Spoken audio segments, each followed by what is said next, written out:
since the March bottom of the pandemic, the dollar has fallen to a 2-year low, and it's going down further, thereby pushing everything else up. Like it pushed up the currencies, like the euro, the Australian dollar, and the Canadian dollar just reached new highs. So the currency markets are doing very well because the dollar's falling. And the metals and the soft commodities, like soybeans were soaring, base metals are soaring, like whether it be copper, zinc, aluminum, they've been soaring this year.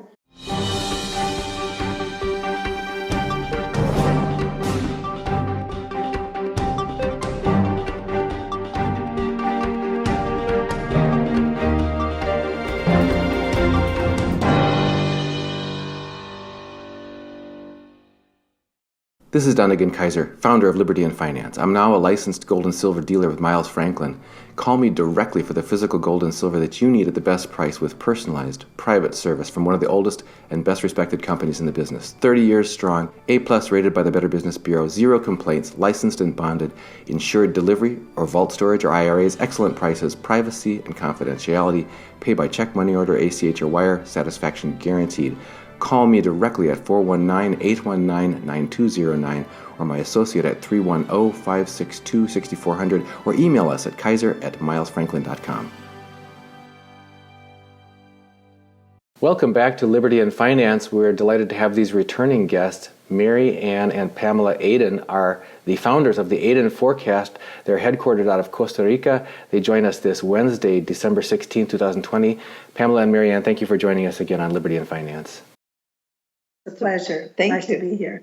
We got connected with you because of your participation in the Sprott Natural Resources Symposium this summer, which wasn't in Vancouver, it was virtual, but we were able to get connected nonetheless, and you've been on our show a couple of times. We wanted to have you back on for an end of year 2020 in review and a look ahead to 2021. And the topics we'd like to touch on today include the recent stock market breakouts to new all-time highs nominally, the resource sector burgeoning, and including construction materials and what that might have to do with urban flight, as well as just general people taking advantage of low interest rate environment, and also a perspective on where you see the metals going. You talked in the past with us about a mega trend for metals, and we want to check in with you on where we're at on that. So could you start us out with these inescapable to not hear about on the mainstream media, these stock markets breaking out to all-time highs? What does that mean to you, given your model and the trends that you track, as far as what people should be aware of? If you could give us kind of 2020 in review and where you see looking ahead for 2021 for the major equity markets. Okay, well, as you know, just now in November, all of the stock indexes broke out to new record highs. That was also in the process a Dow theory reconfirmation of the bull market, and a lot of our own personal indicators turned bullish. And so many people have talked about the disconnect between the economic activity and what's happening in real life compared to the market hitting these records. And it's still somewhat of a mystery, but we do know that the stock market tends to look ahead, and these bullish breakouts, as we call them, are signaling that this is probably, it might be the final leg up, which is usually a very spectacular, exciting rise in stocks, and perhaps the market's just looking ahead to better economic times, and that the stimulus will kick in and things are going to get better. So that's the way we're looking at stocks. But despite the strength in stocks, looking at the overall picture for this past year, 2020, and looking out to next year, the precious metals have still outperformed the stock market by a wide margin, and we think that's going to continue.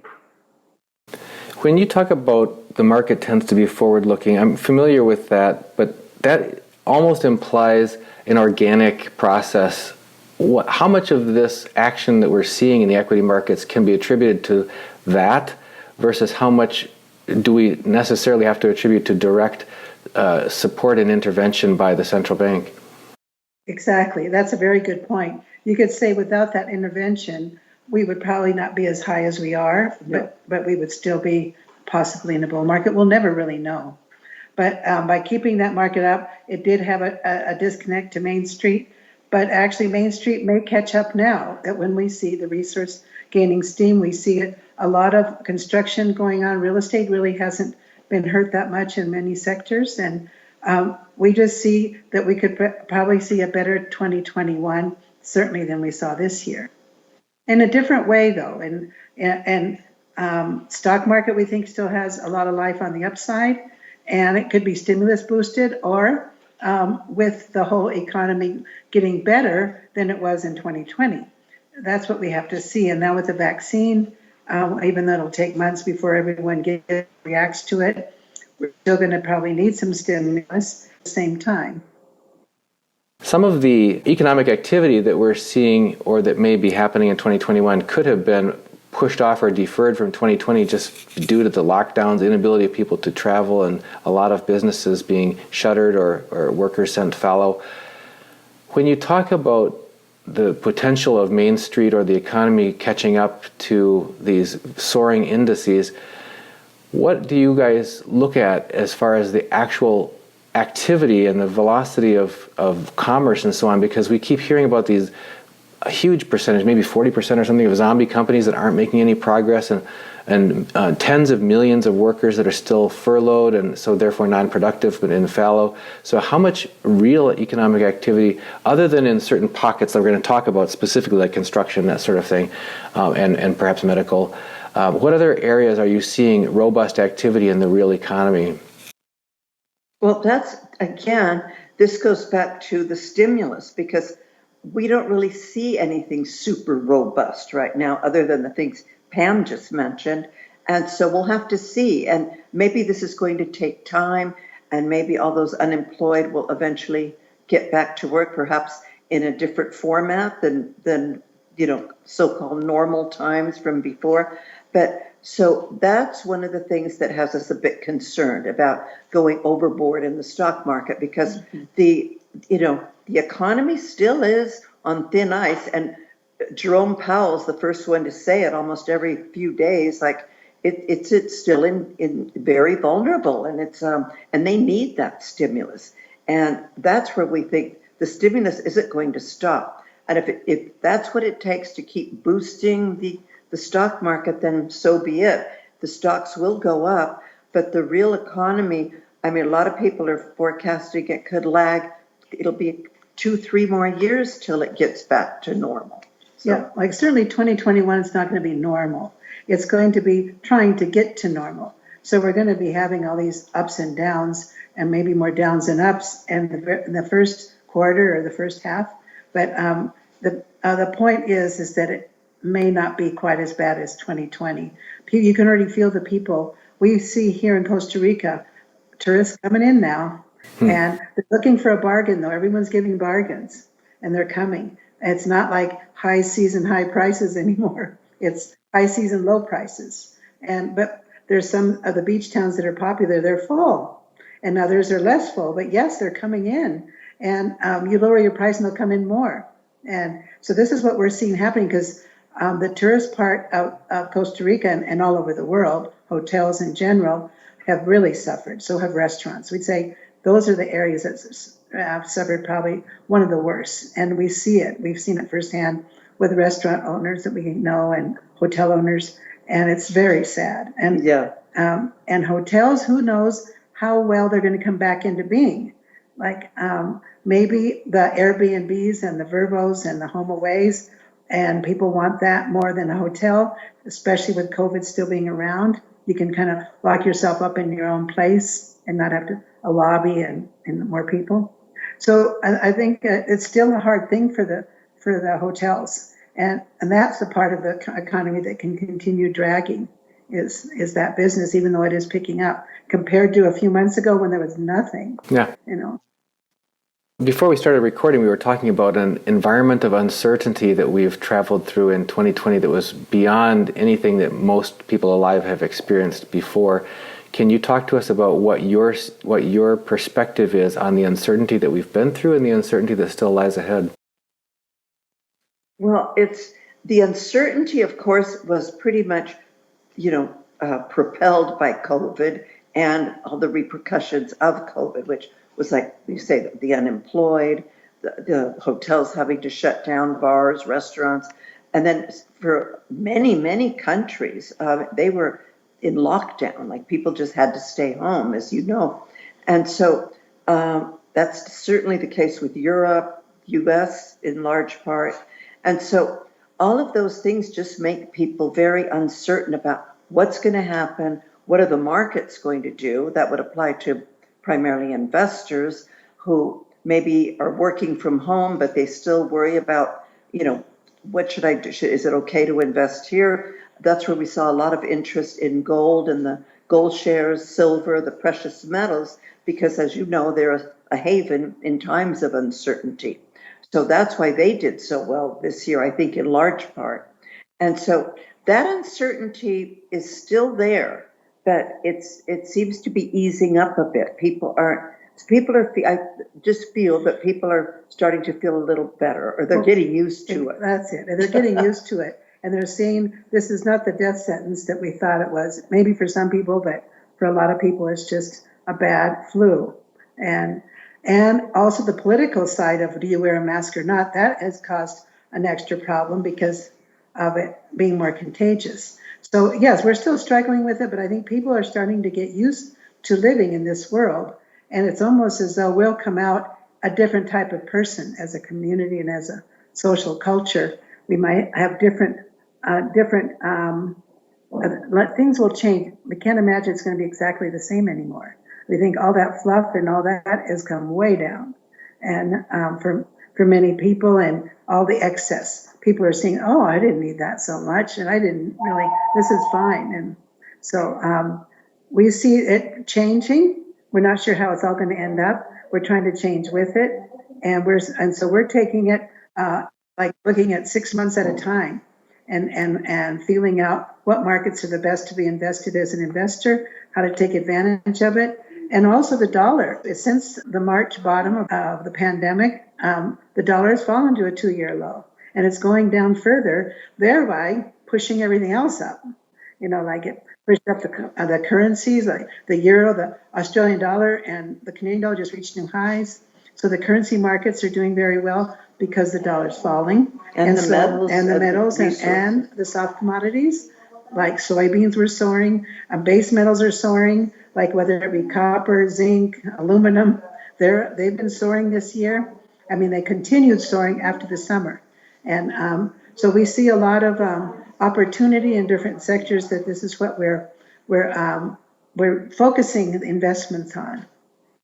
You mentioned commodities both earlier and again now. Can we talk about that and what you think are the main driving factors there? Whether you see those factors continuing into the year ahead? Well, the factors, one being a weak dollar, but that's not the catch-all, it's part of it. And another is seeing demand pick up, the demand of buying resource. The resource companies have been rising very well. They've been doing very well, like copper companies, like a BHP Billiton type of company. And we even see oil trying to get up there too, which has been the one that really got hit by the demand side of everything. Oil's been the worst, but it's starting to pick up too, even though it's lagging. And the energy shares are starting to come back. And so this is, and then we see infrastructure by construction to get people back to work and with a paycheck and building the new bridges and building the roads that are all broken down. And also just aside from infrastructure, it's already started other types of construction. And this is being reflected in all the base metals and all the things you need when you build is doing well. And it looks like this will continue for next year. And so that in turn is another good sign for the economy, if you want to look at it that way. I mean, and perhaps that's what the stock market is telling us, that looking ahead, there will be enough activity to kind of, regenerate growth in the economy that can be sustained. And of course, along with all the stimulus and all that. Speaking of construction, we've had several guests on talking about the phenomenon of urban flight within the United States away from very large cities such as Los Angeles, Chicago, New York. People who can afford to making the move now while they can to get out of what they believe is a more unsafe situation and one of higher regulation and impinging on their liberties than where they want to get to. So we're seeing this interesting shift. People are voting with their feet from areas of more government regulation to areas of less government regulation, and from higher population density to lower population density. And I suppose it's fueled by low interest rates to help make that possible. But what are the factors you're seeing driving construction? How significant do you see that being going forward? Well, definitely what you're saying is true, and that's going to continue. We see, especially the younger people that are looking to see, they can't afford the big city anyway, and they're going out, kind of like the suburbs in the 50s. But yeah, we see that continuing. We don't see that stopping. And on top of that, we also see infrastructure spending for next year under the Biden administration. Actually, under any of the administrations, I think that's what their plan is to do. And it's a big plan, which is great. It fixes all the roads and the bridges and gets people back to work. So that's another one. And then just in general, there's construction going on in the cities, maybe not the major cities, like maybe not in New York, but in medium-sized cities, you're seeing growth, and on the outskirts of those cities, we're seeing growth. So definitely, we think that is a good future for next year, and a good future for investors, and also the people who don't have any interest in the bank. They're afraid of the bank sometimes. What is the best thing to have is some tangibles. So tangibles is real estate, building, and putting your money there to work, since you can't get interest anywhere. And we're also seeing, it's interesting, that's starting is people are starting to have zero interest rates in the developed world. They come to a country like Costa Rica, and they can get private placement for 10 to 14% a year on your money. And so that's starting to become an interest, not just here, but any country that has higher interest rates. And people are willing to borrow and give excellent collaterals. And so that's something that's starting. But that's a separate thing. I just thought I'd bring it up. Well, it is interesting because the interest rate environment and where money can return a real yield, because that's the other thing that we've had John Williams from shadowstats.com on and others talking to us about, the deception of following just the headline statistics that were said, oh, look, I can get a 0.75% on my money in T-bills or something. But it's like, yeah, but that puts you at a real negative yield position if you look at real return.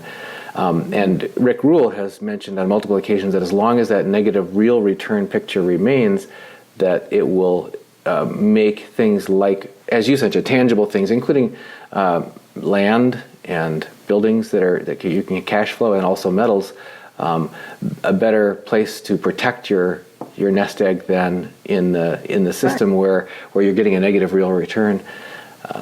We have a question here from Slappy Nog, who says, what level does the dollar index have to fall to before the price of precious metal starts rising exponentially? Oh, probably we would guess it's coming right up. It would be the previous low, and offhand I'd have to take a look. I don't have 90. Around 90. It was actually above 90. It fell to a new low yesterday. It's getting closer to 90, but it can go farther. Yeah, and I think once it is coming, and probably in the next few months, then I think gold will really take off then, because the dollar it'll become more obvious to more people that yes, it is weak, and it's really weak. But also, I want to add that the gold price is rising in all the currencies, regardless. So the strength, I mean, it's been in a correction since August. So it's been like 4 months now that's been in a correction, but it's also correcting. It also reached a record high in euros in all the major currencies. And so it's correcting in those currencies too. So it's actually a gold move, the correction, not a currency move, which is very important because it's showing gold's strength even though it's in a downward correction. Right.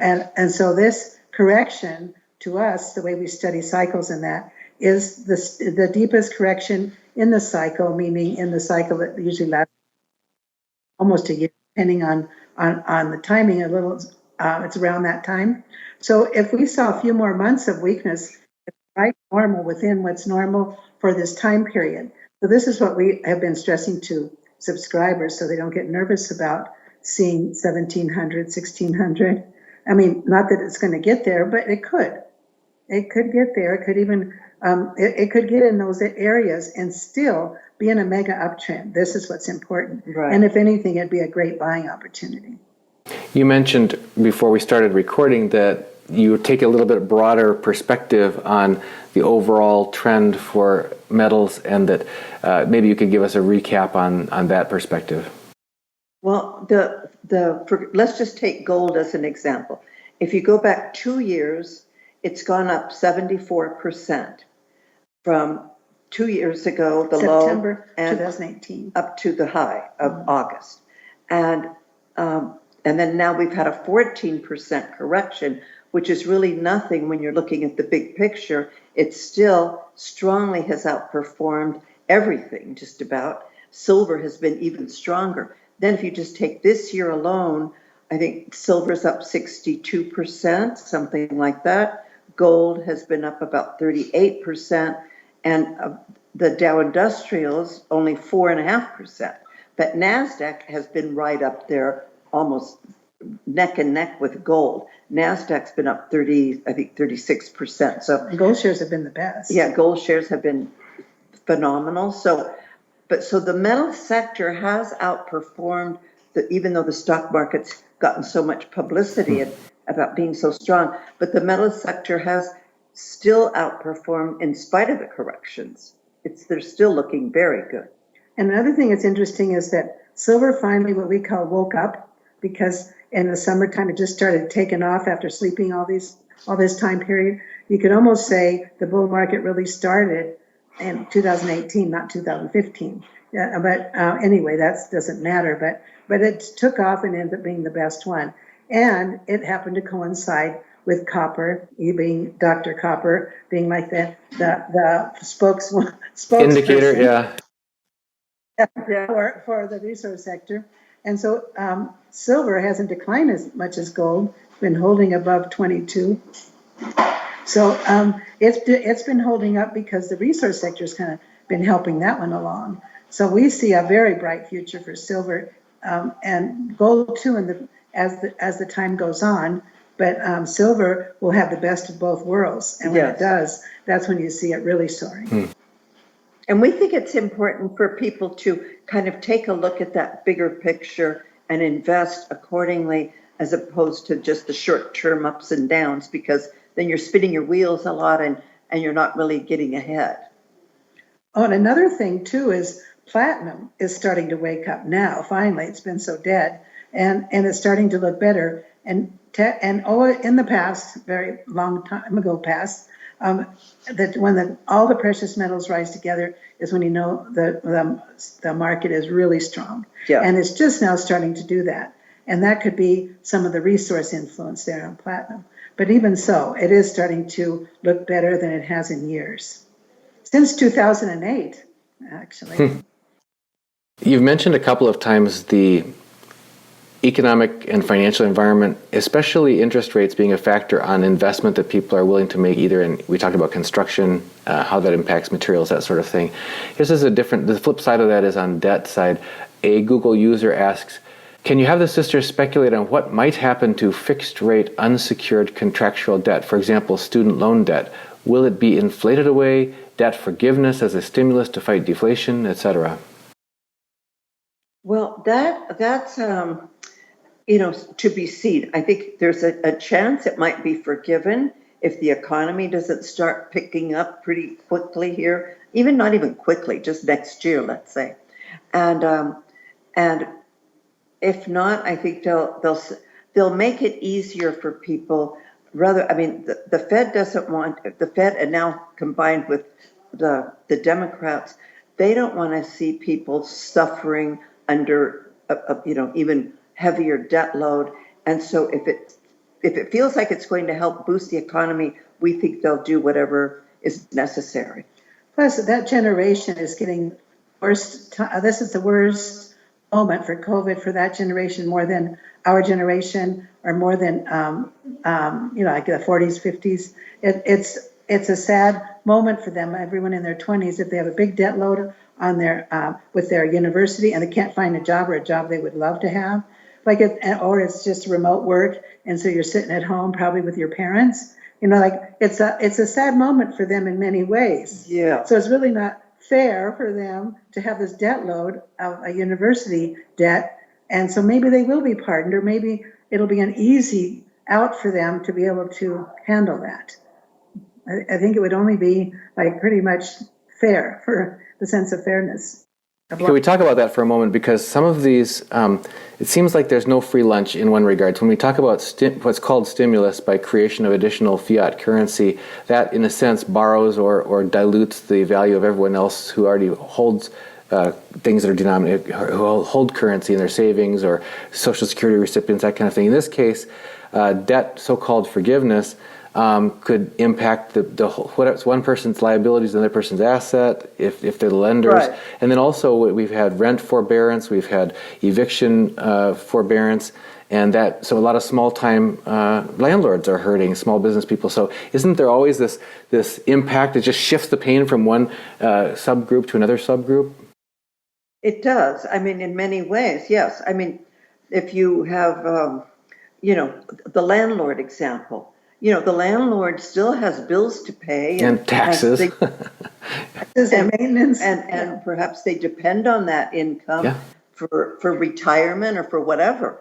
You're absolutely right. I mean, forgiveness on one side can definitely hurt another side. So I think it looks like the Fed anyway, is trying to, even though they have so far favored larger corporations and that sort of thing, but hopefully it's going to kind of, since they're going to do it anyway, hopefully they could reach a balance where everyone's kind of treated more or less in the same way as far as fairness goes, if you want to call it that. Because it feels like they threw the money out too fast without much plan because of the panic of COVID. And so it got in the wrong hands and it got people getting more than they had for their paycheck. It had people getting it that are retired and don't need the money. They get a check in the mail. So it was like, it wasn't well thought out, because it really was more urgency to get money to the people than how to get it to the best way. So maybe that's what they're doing now, trying to be a little more pensive in how they're going to distribute any future stimulus. The point, though, Danica, is that what you say about this, the whole concept of money creation and stimulus, yes, it's going to eventually make the dollar pretty much worthless, and it's going to, as it's slowly been deteriorating for 50 years, and so it's going to continue, and so that again hurts different sectors, different people, that's going to hurt the savers. It's going to, but I think to answer the question, deflation is everyone's big fear, and they'll do whatever they can to hold it at bay. So it's not an easy time we're living in. No, it's complicated. Complicated, but it'll work out at one point. Well, if people want to follow your work, you've been doing the Aden Forecast for something like 40 years there. Can you tell people how to get connected? Oh, sure. Well, we have a website called adenforecast.com. So if they want to write to us, we'd be happy to give them the latest issue if they'd like to receive it, and write it to info@adenforecast.com.